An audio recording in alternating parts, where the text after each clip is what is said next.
वन्दे सिन्दूरवर्णाभं लोहिताम्बरभूषितं रक्ताङ्गरागशोभाढ्यं शोणपुच्छं कपीश्वरं भजे समीरनन्दनं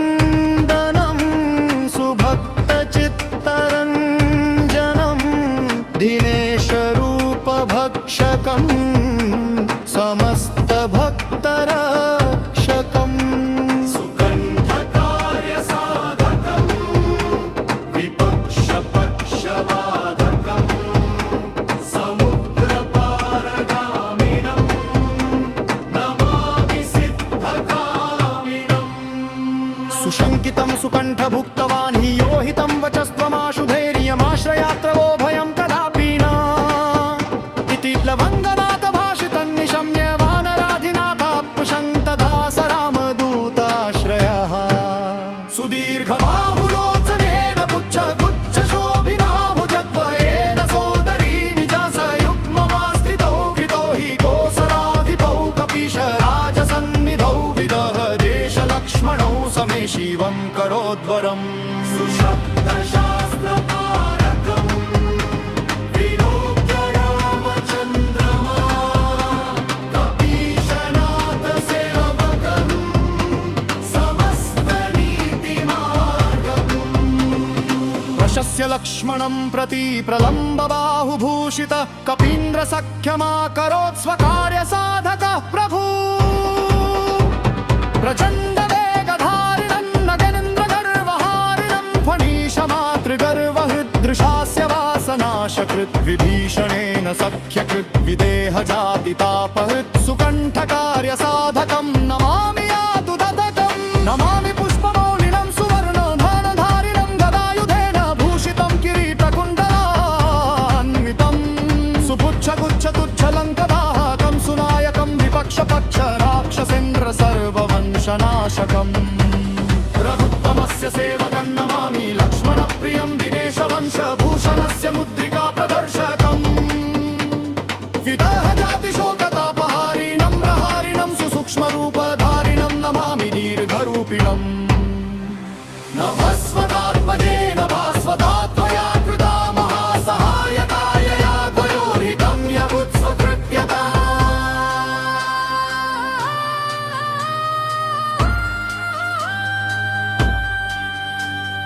वन्दे सिन्दूरवर्णाभं लोहिताम्बरभूषितं रक्ताङ्गरागशोभाढ्यं शोणपुच्छं कपीश्वरं भजे समीरनन्दनं सुभक्तचित्तरञ्जनं दिनेशरूपभक्षकम् समस्तभक्तरक्षकम् सुकण्ठकार्यसाधकम् विपक्षपक्षवाधकम् समुद्रपारगामिनम् नमामि सिद्धकामिनम् सुशङ्कितं सुकण्ठभुक्तवान् हि योहितं वचस्त्वमाशु धैर्यमाश्रयात्र वो भयं कदापि न इति लवङ्गनाथ भाषितं निशम्य वानराधिनाथापुशन्तदा स रामदूताश्रयः सुदीर्घबाहुलोचनेन पुच्छगुच्छशोभिना भुजद्वयेन सोदरी निजासयुग्ममास्तिकौ कतौ हि कोसलाधिपौ कपीशराजसन्निधौ विदहजेशलक्ष्मणौ समे शिवं करोद्वरं सुशब्दशास्त्रपारगं विलोक्य रामचन्द्रमा कपीशनाथसेवकं समस्तनीतिमार्गगं रशस्य लक्ष्मणं प्रति प्रलम्बबाहुभूषित कपीन्द्रसत्खरा करोत् स्वकार्यसाधकः प्रभु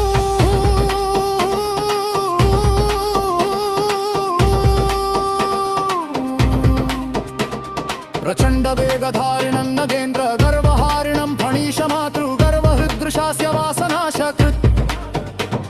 विभीषणेन सख्यकृद्विदेहजापितापहृत् सुकण्ठकार्यसार्थकं नमामि यातुधतकम् नमामि पुष्पमौलिनं सुवर्णवर्णधारिणं गदायुधेन भूषितं किरीटकुण्डलान्वितं सुपुच्छगुच्छतुच्छलङ्कदाह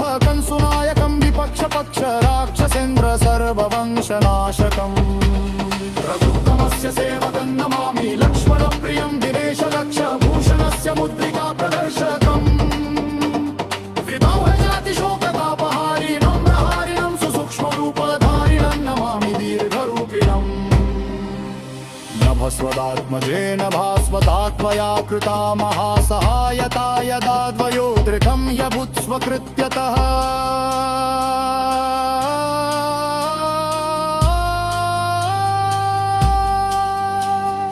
वन्दे सिन्दूरवर्णाभं लोहिताम्बरभूषितं रक्ताङ्गरागशोभाढ्यं शोणपुच्छं कपीश्वरं भजे समीरनन्दनं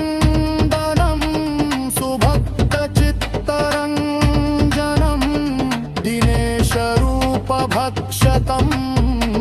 समस्तभक्तरक्षकम् सुकण्ठकार्यसाधकम् विपक्षपक्षबाधकम् समुद्रपारगामिनम् नमामि सिद्धगामिनम् सुशङ्कितं सुकण्ठभुक्तवान् योहितं वचस्त्वमाशु धैर्यमाश्रयात्रवो भयं कदापि न इति लवङ्गनाथ भाषितं निशम्य वानराधिनाथापशं तदा स रामदूताश्रय सुदीर्घबाहुलोचनेन पुच्छगुच्छशोभिना भुजद्वयेन सोदरी निजासयुग्ममास्थितौ कृतो हि कोसलाधिपौ कपीशराजसन्निधौ विदेहजेशलक्ष्मणौ समे शिवं करोत्तरं सुशब्दशास्त्रपारगं विलोक्य रामचन्द्रमा कपीशनाथसेवकं समस्तनीतिमार्गवं प्रशस्य लक्ष्मणं प्रति प्रलम्बबाहुभूषितः कपीन्द्रसख्यवाकरोत् स्वकार्यसाधकः प्रभु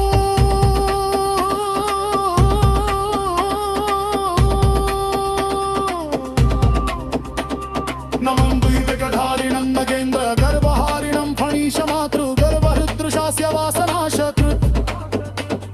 विभीषणेन सख्यकृद्विदेह जातितापहृत्सुकण्ठकार्यसाधकं नमामि यातुधतकम् नमामि पुष्पमौलिनं सुवर्णधरिणभारिणं गदायुधेन भूषितं किरीटकुण्डलान्वितं सुपुच्छगुच्छतुच्छलङ्कदाहकं सुनायकं विपक्षपक्ष राक्षसेन्द्र सर्ववंशनाशकम् रघुत्तमस्य सेवकं नमामि सिन्दूरवर्णाभं लोहिताम्बरभूषितं रक्ताङ्गरागशोभाढ्यं शोणपुच्छं कपीश्वरं भजे समीरनन्दनं सुभक्तचित्तरञ्जनं दिनेशरूपभक्षकं समस्तभक्तरक्षकम् सुकण्ठकार्यसाधकम् विपक्षपक्षबाधकम्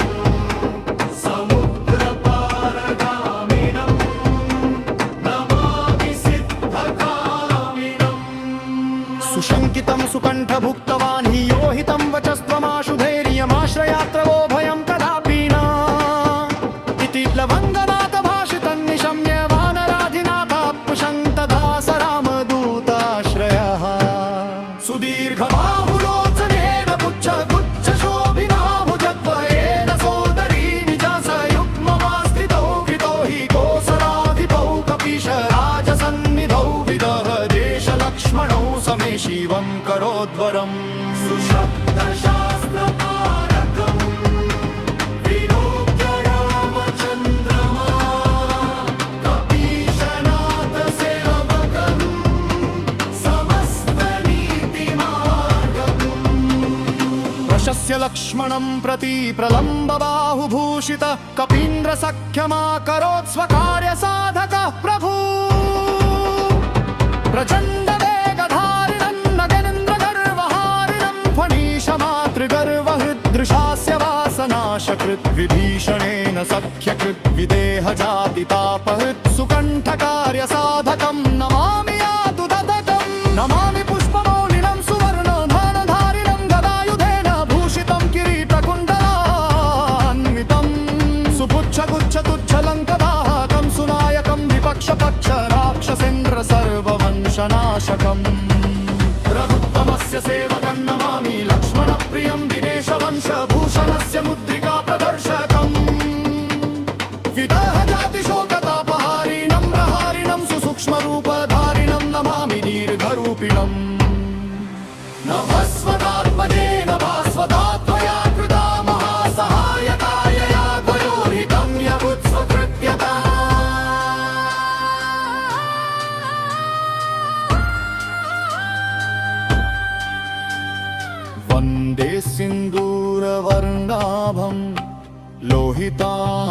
रत्नाम्बरभूषितं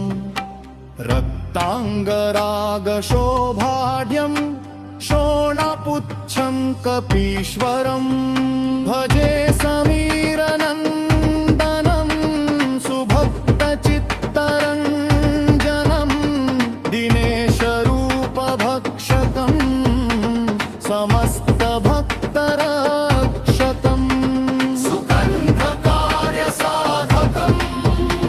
विपक्षपक्षबाधकं समुद्रपारगामिनं नमामि सिद्धकामिनम् सुशङ्कितं सुकण्ठभुक्तवान् हि योहितं वचस्त्वमाशु धैर्यमाश्रयात्रवो भयं कदापि न इति लवङ्गनाथ भाषितं निशम्य वानराधिनाथाप्युषं तदा स रामदूताश्रयः सुदीर्घबाहुलोचनेन पुच्छगुच्छशोभिना भुजद्वयेन सोदरी निजासयुग्ममास्थितौ कतौ हि कोसलाधिपौ कपीशराजसन्निधौ विदहजेश लक्ष्मणौ समे शिवं करोत्वरं सुशब्दशास्त्रभारगं विलोक्य रामचन्द्रमा कपीशनाथ सेवकं समस्तनीतिमार्गगं रशस्य लक्ष्मणं प्रति प्रलम्बबाहुभूषित कपीन्द्रसत्खरा करोत् स्वकार्यसाधकः प्रभु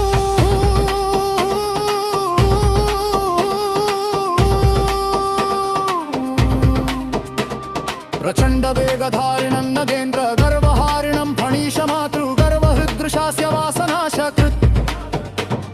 विभीषणेन सख्यकृद्विदेह जापितापहृत्सुकण्ठकार्यसार्थकं नमामि यातुधतकम् नमामि पुष्पमौलिनं सुवर्णभरणधारिणं गदायुधेन भूषितं किरीटकुण्डलान्वितं सुपुच्छगुच्छतुच्छलं कदाह कंसुनायकं विपक्षपक्ष राक्षसेन्द्र सर्ववंशनाशकम् रघुत्तमस्य सेवकं नमामि लक्ष्मणप्रियं दिनेशलक्षभूषणस्य मुद्रिका प्रदर्शकम् विभावजातिशोकतापहारिणं प्रहारिणं सुसूक्ष्मरूपधारिणं नमामि दीर्घरूपिणम् नभस्वदात्मजेन भास्वता त्वया कृता महासहायता यदा द्वयोदृकं यभुत्स्वकृत्यतः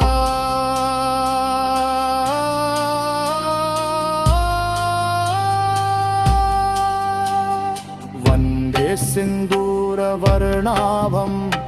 लोहिताम्बरभूषितं रक्ताङ्गरागशोभाढ्यं शोणपुच्छं कपीश्वरं भजे समीरनन्दनं सुभक्तचित्तरञ्जनं दिनेशरूपभक्षकं समस्तभक्तरक्षकम् सुगन्धकार्यसाधकं विपक्षपक्षबाधकं समुद्रपारगामिनं नमामि सिद्धकामिनम् सुशङ्कितं सुकण्ठभुक्तवान् हि योहितं वचस्त्वमाशु धैर्यमाश्रयात्रवो भयं कदापि न इति लवङ्गनाथ भाषितं निशम्य वानराधिनाथाप्युषं तदा स रामदूताश्रय सुदीर्घबाहुलोचनेन पुच्छगुच्छशोभिना भुजद्वयेन सोदरी निजासयुग्ममास्थितौ कृतो हि कोसलाधिपौ कपीशराजसन्निधौ विदेहजेश लक्ष्मणौ समे शिवं करोत्वरं सुशब्दशास्त्रपारगं विलोक्य रामचन्द्रमा कपीशनाथ सेवकं समस्तनीतिमार्गवं प्रशस्य लक्ष्मणं प्रति प्रलम्बबाहुभूषित कपीन्द्रसत्यवा करोत् स्वकार्यसाधकः प्रभु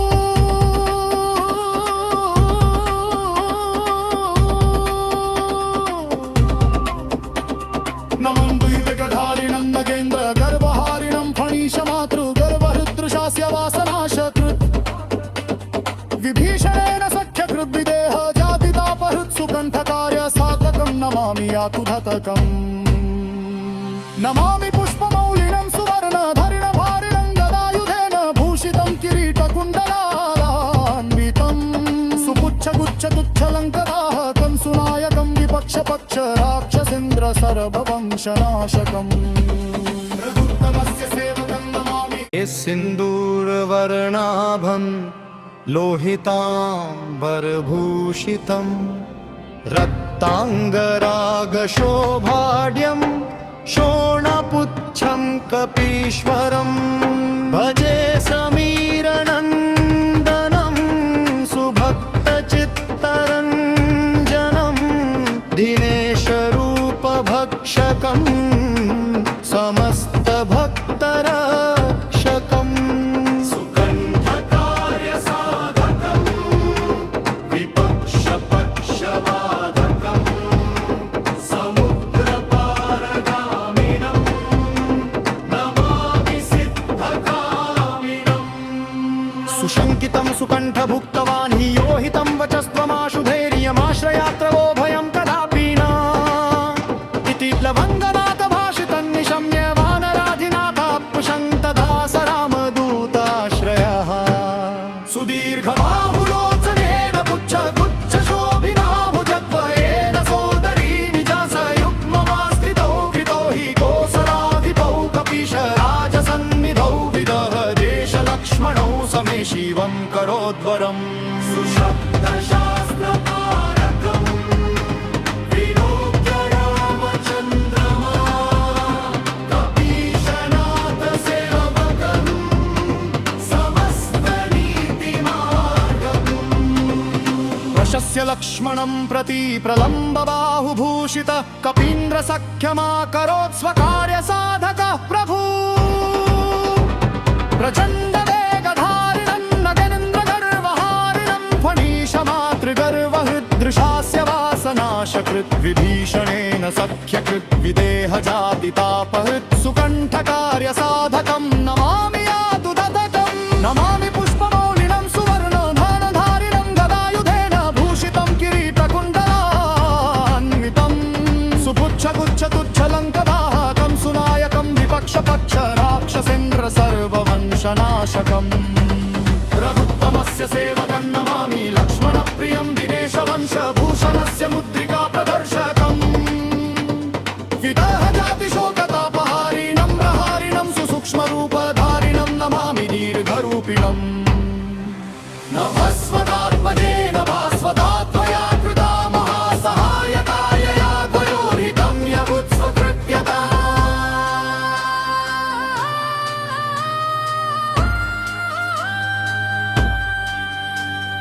वन्दे सिन्दूरवर्णाभं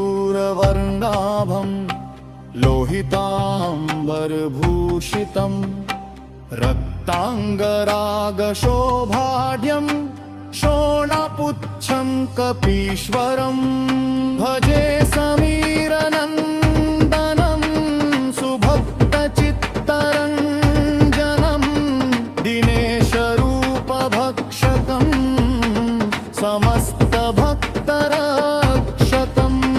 सुकण्ठकार्यसाधकम् विपक्षपक्षवाधकम् समुद्रपारगामिनम्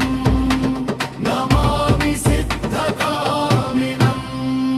सुशङ्कितं सुकण्ठभुक्तवान् हि योहितं वचस्त्वमाशु धैर्यमाश्रयात्र वो भयं कदापि न इति लवङ्गनाथ भाषितं निशम्य वानराधिनाथापुशङ्क्तदा स रामदूताश्रयः सुदीर्घबाहुलोचनेन पुच्छगुच्छशोभिनाभुजद्वयेन सोदरी निजासयुग्ममास्तिकौ कतौ हि कोसलाधिपौ कपीशराजसन्निधौ विदहजेशलक्ष्मणौ समे शिवं करोद्वरं सुशब्दशास्त्रभारगं विलोक्य रामचन्द्रमा कपीशनाथसेवकं समस्तनीतिमार्गगं रशस्य लक्ष्मणं प्रति प्रलम्बबाहुभूषित कपीन्द्रसत्खरा करोत् स्वकार्यसाधकः प्रभु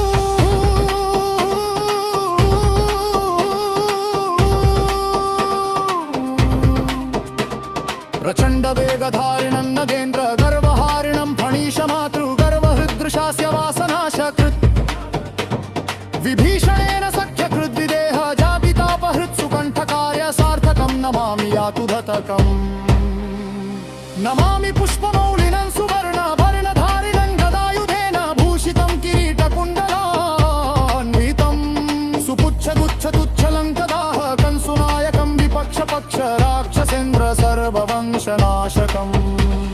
रघुत्तमस्य सेवकं नमामि लक्ष्मणप्रियं दिनेशलक्षभूषणस्य मुद्रिका प्रदर्शकम् विभावजातिशोकतापहारिणं प्रहारिणं सुसूक्ष्मरूपधारिणं नमामि दीर्घरूपिणम् नभस्वदात्मजेन भास्वता त्वया कृता महासहायता यदा द्वयोदृकं यभुत्स्वकृत्यतः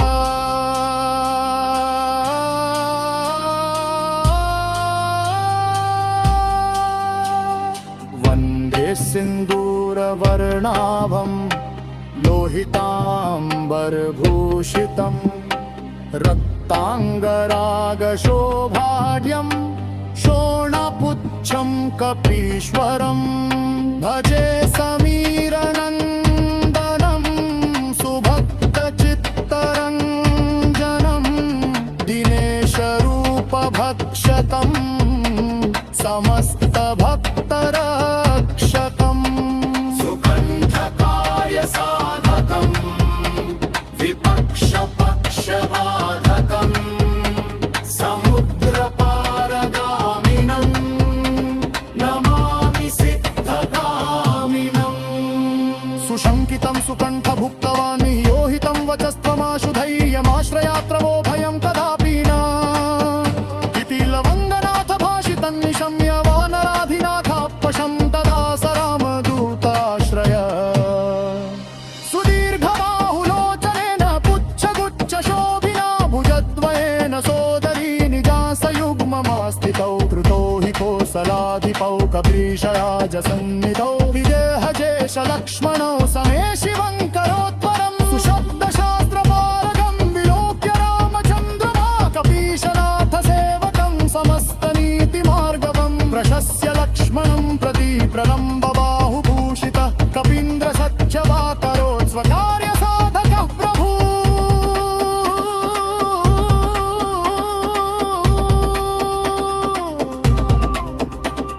नमं द्विविकधारिणं नगेन्द्र गर्वहारिणं फणीशमातृगर्वहृदृशास्य वासनाशकृत्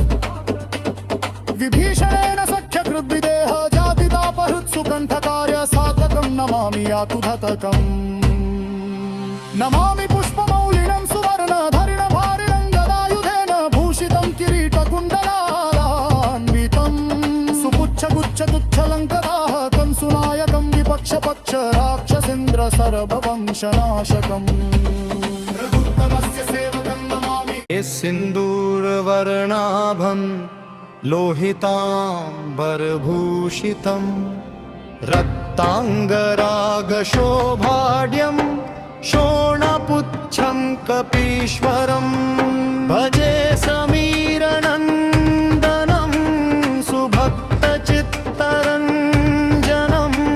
दिनेशरूपभक्षकं समस्तभक्तरक्षकम्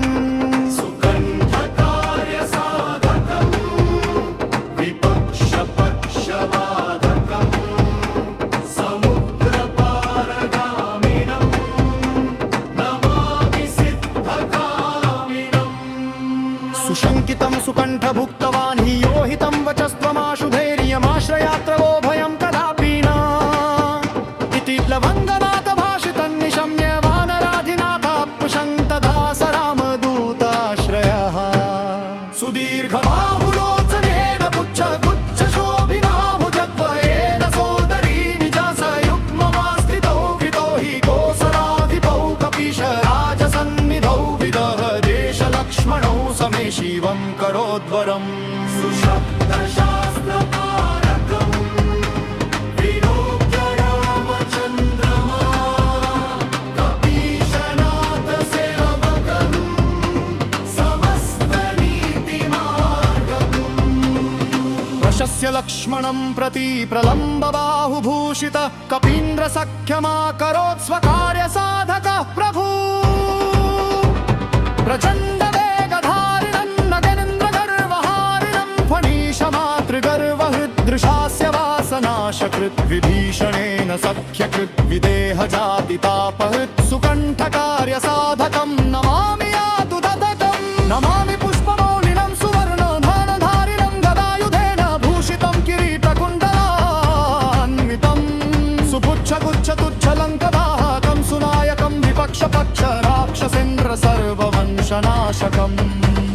रघुत्तमस्य सेवकं नमामि लक्ष्मणप्रियं दिनेशवंशभूषणस्य मुद्रिका प्रदर्शकम्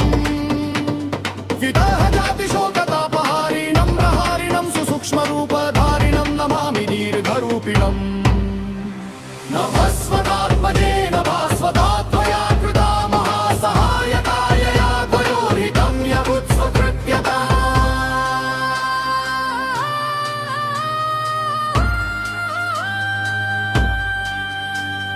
वन्दे सिन्दूरवर्णाभं लोहिताम्बरभूषितं रक्ताङ्गरागशोभाढ्यं शोणपुच्छं कपीश्वरं भजे समीरनन्दनं सुभक्तचित्तरञ्जनं दिनेशरूपभक्षकं समस्तभक्तरक्षकं सुगन्धकार्यसाधकं विपक्षपक्षबाधकं समुद्रपारगामिनं नमामि सिद्धकामिनं सुशङ्कितं सुकण्ठभुक्तवान् हि योहितं वचस्त्वमाशु धैर्यमाश्रयात्रवो भयं कदापि न इति लवङ्गनाथ भाषितं निशम्य वानराधिनाथाप्युषं तदा स रामदूताश्रयः सुदीर्घबाहुलोचनेन पुच्छगुच्छशोभिना भुजद्वयेन सोदरी निजासयुग्ममास्थितौ कतौ हि कोसलाधिपौ कपीशराजसन्निधौ विदहजेश लक्ष्मणौ समे शिवं करोत्वरं सुशब्दशास्त्रभारगं विलोक्य रामचन्द्रमा कपीशनाथ सेवकं समस्तनीतिमार्गगं रशस्य लक्ष्मणं कपि प्रलम्बबाहुभूषित कपीन्द्रसत्खरा करोत् स्वकार्यसाधकः प्रभु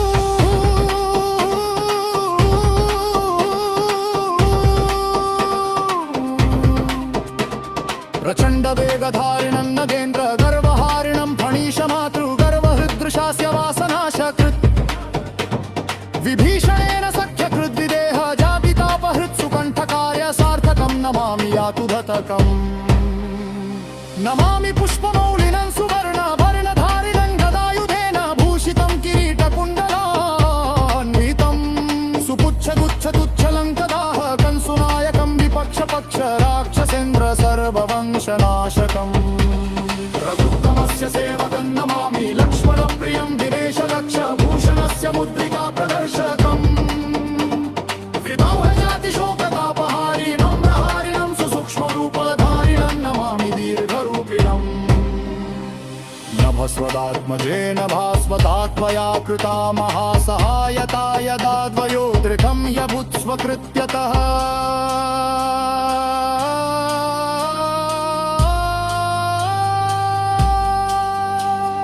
वन्दे सिन्दूरवर्णाभं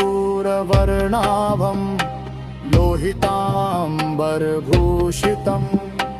रक्ताङ्गरागशोभाढ्यं शोणपुच्छं कपीश्वरं भजे समीरनन्दनं सुभक्तचित्तरञ्जनं दिनेशरूपभक्षकं समस्तभक्तरक्षकं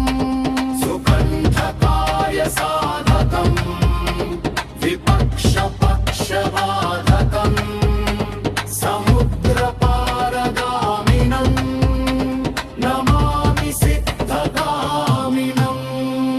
सुशङ्कितं सुकण्ठभुक्तवान् योहितं वचस्त्वमाशु धैर्यमाश्रयात्रवो भयं कदापि न